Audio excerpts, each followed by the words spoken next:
Hello friends, welcome back to my channel Infopedia. आशा करता हूँ 2024 आपके लिए बहुत ही अच्छा एक साल हो और आपके जितना भी गोल्स है, आप जो भी इंस्पिरेशन लेके चल रहे हैं, आपका जो भी रिजोल्यूशन है वो सब फुलफिल हो।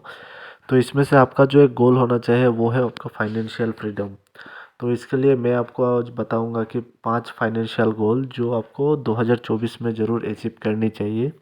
तो फ्रेंड्स, अभी शुरू करते हैं। तो उससे पहले बता दूं कि आप अगर नया है मेरे चैनल देख रहे हैं, फर्स्ट टाइमर है, तो प्लीज़ ज़रूर मेरे चैनल को सब्सक्राइब कर दीजिएगा और बेल आइकन को दबा दीजिएगा ताकि मेरा वीडियो आप सबसे पहले देख सकें। तो आइए शुरू करते हैं कि टॉप 5 फाइनेंशियल गोल हमारा क्या होना चाहिए 2024 में जो हमें अचीव करना है। तो आइए देखते हैं शॉर्ट में इसको पहले। तो सबसे पहले ये है कि एक एसआईपी हमें शुरू करना चाहिए म्यूचुअल फंड के नाम पे। ठीक है, तो सेकंड जो है एक डीमैट अकाउंट ओपन करना है।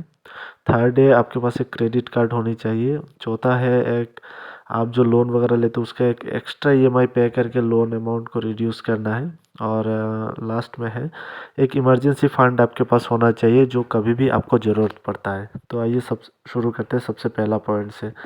तो सबसे पहला पॉइंट मेरा जो है वो है start an SIP through mutual fund.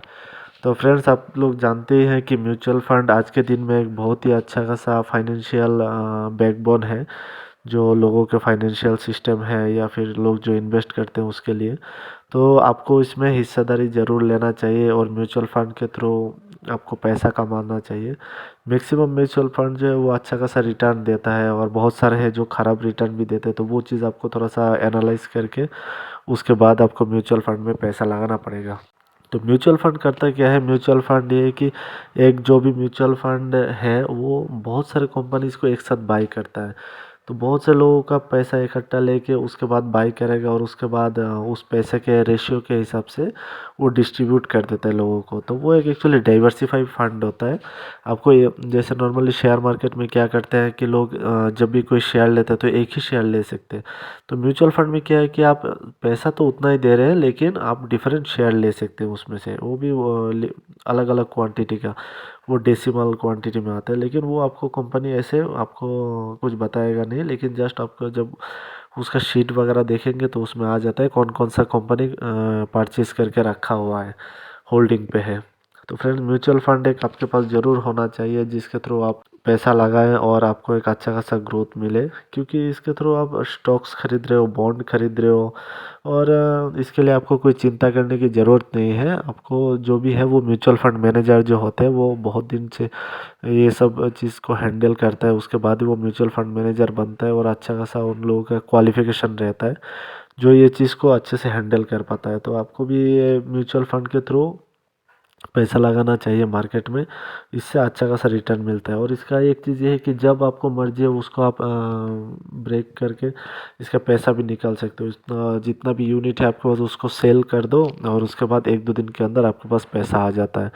तो एक बहुत ही अच्छा फंड है। ऊपर से टैक्स का कोई इतना इशू है नहीं, क्योंकि ये जो पेमेंट वगैरह है वो ऑलरेडी आपको सेबी के पास सब कुछ लिस्टेड रहता है कि आपका पैन नंबर क्या है और आप कितना पैसा जमा कर रहे हैं, और आपका उसी हिसाब से टैक्स वगैरह भी काटता है। या फिर जब भी आप आईटीआर फाइल करोगे उस समय भी कोई अगर दिक्कत हो उस चीज़ को आप मेंशन कर सकते।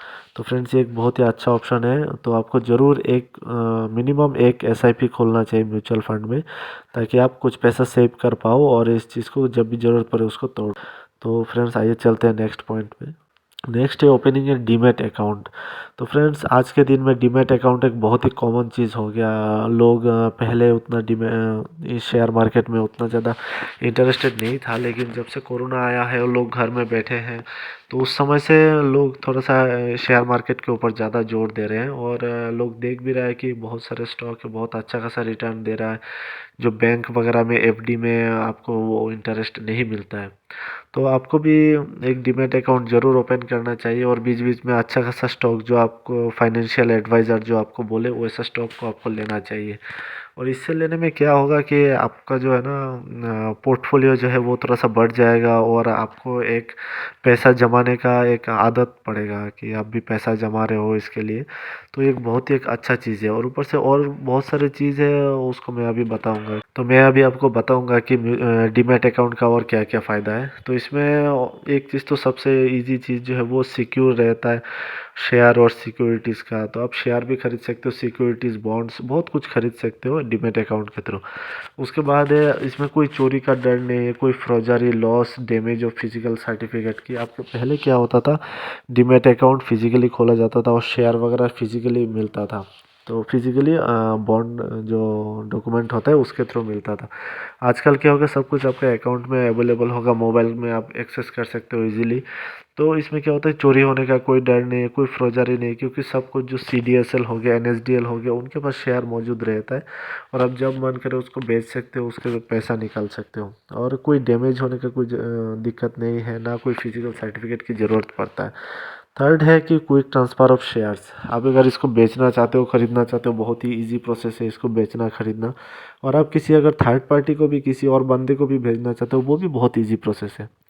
और उसका जो नेक्स्ट पॉइंट जो है वो it eliminates unnecessary paper work. तो आपको बहुत सारे, पहले जो क्या होता था, बहुत सारा पेपर वर्क ज़रूरत पड़ता था इस चीज़ को शेयर वगैरह जो है खरीदना बेचना उसको ट्रांसफ़र करने के लिए। आजकल ये सब बहुत ही ईजी हो गया है और ऊपर से पेपरलेस हो गया।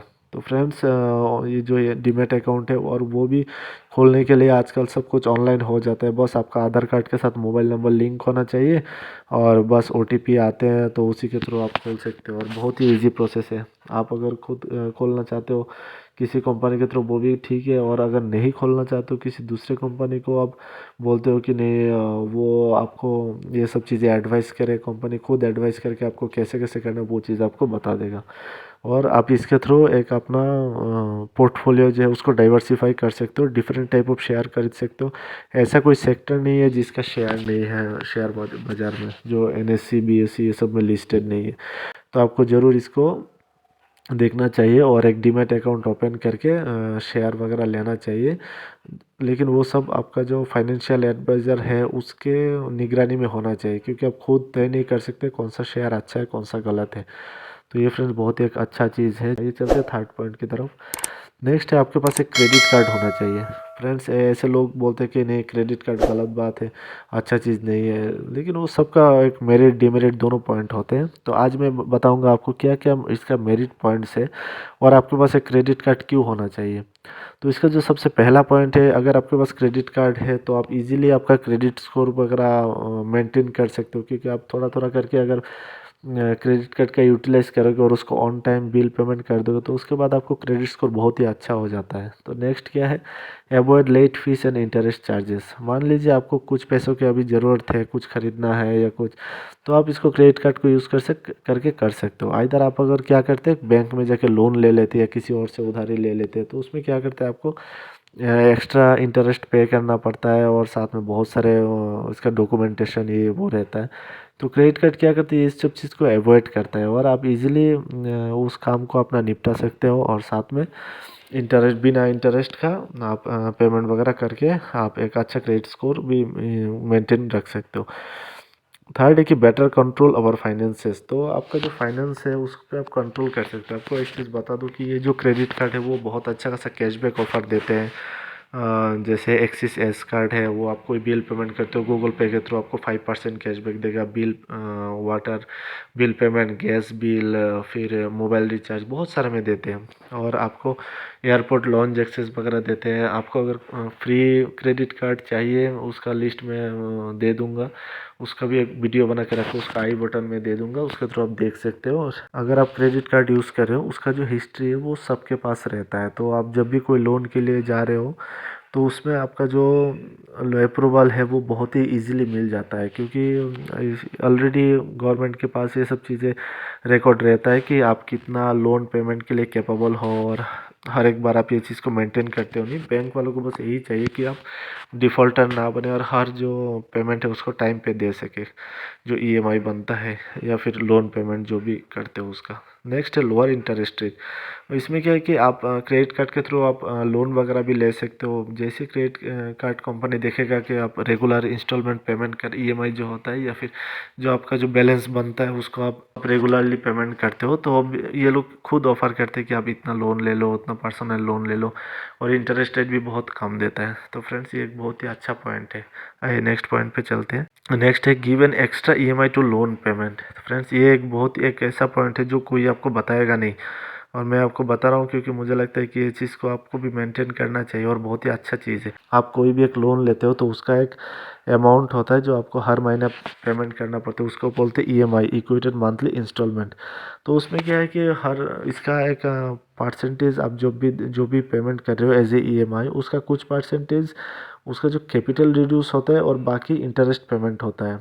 तो फ्रेंड्स आप कभी भी अगर इसमें इस पॉइंट में मैं लिखा हूँ कि एक एक्स्ट्रा ईएमआई पे करो हर लोन पेमेंट में साल में एक बार, तो वो क्या करेगा, सीधा डायरेक्ट आपका जो कैपिटल है, जिसने जो कैपिटल आपने लिया उसका अमाउंट को रिड्यूस करेगा। उसके बाद आपका जो इंटरेस्ट है वो भी थोड़ा घट जाएगा, और मेन अमाउंट से जैसे ही आपका कैपिटल घटता रहेगा हर एक साल, तो आपका जो टोटल जो आपने क्रेडिट लिए थे, लोन लिए थे, उसका अमाउंट भी घट जाएगा। तो उससे क्या होगा, आपको मान लीजिए 1-1.5 साल का फ़र्क पड़ जाएगा उसको रीपेमेंट करने का, और साथ में आपका क्रेडिट स्कोर अच्छा हो जाएगा और आपका लोन पेमेंट जो हिस्ट्री है वो भी अच्छा हो जाएगा, जबकि आप इसके थ्रू दूसरा लोन भी ले सकते हो उसके बाद।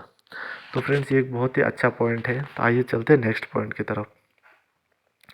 नेक्स्ट जो और फाइनल पॉइंट जो है मेरा वो है always keep some money as an emergency fund.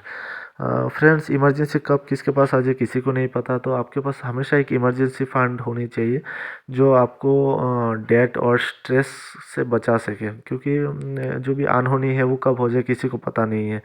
तो आपके पास इतना अमाउंट होने चाहिए जो इस चीज़ को हमेशा आप अवॉइड कर सको और उस सिचुएशन को आप हैंडल कर सको। तो ये फ्रेंड्स ये 5 पॉइंट मैंने अभी बताया, तो ये 5 पॉइंट को आपको ज़रूर फॉलो करना चाहिए, जिससे आपका जो फाइनेंशियल जो आपका सिचुएशन है वो थोड़ा सा अच्छा हो सके और आपका पोर्टफोलियो डाइवर्सिफाई हो सके, और आप इमरजेंसी में भी कुछ फंड ऐसे रखोगे सेविंग्स में जो आपको इजीली काम में आएगा। और अगर सेविंग्स में रख लो तो 2-3% का इंटरेस्ट भी बैंक देता है, जिससे आपका पैसा भी थोड़ा थोड़ा करके ग्रो होगा, लेकिन उस पैसे को आप कभी यूटिलाइज़ नहीं करना है ऐसे, अगर कोई ज़रूरत पड़े तभी यूटिलाइज़ करना। तो फ्रेंड्स मेरा ये वीडियो कैसा लगा आपको, अगर एक भी पॉइंट यहाँ का अगर अच्छा लगा तो ज़रूर मेरा चैनल को सब्सक्राइब करना और बेल आइकन दबा देना, ताकि नेक्स्ट वीडियो आपके पास जल्द से जल्द पहुंच सके और मेरा वीडियो जो मैंने बनाया उसका भी थोड़ा सक्सेस हो।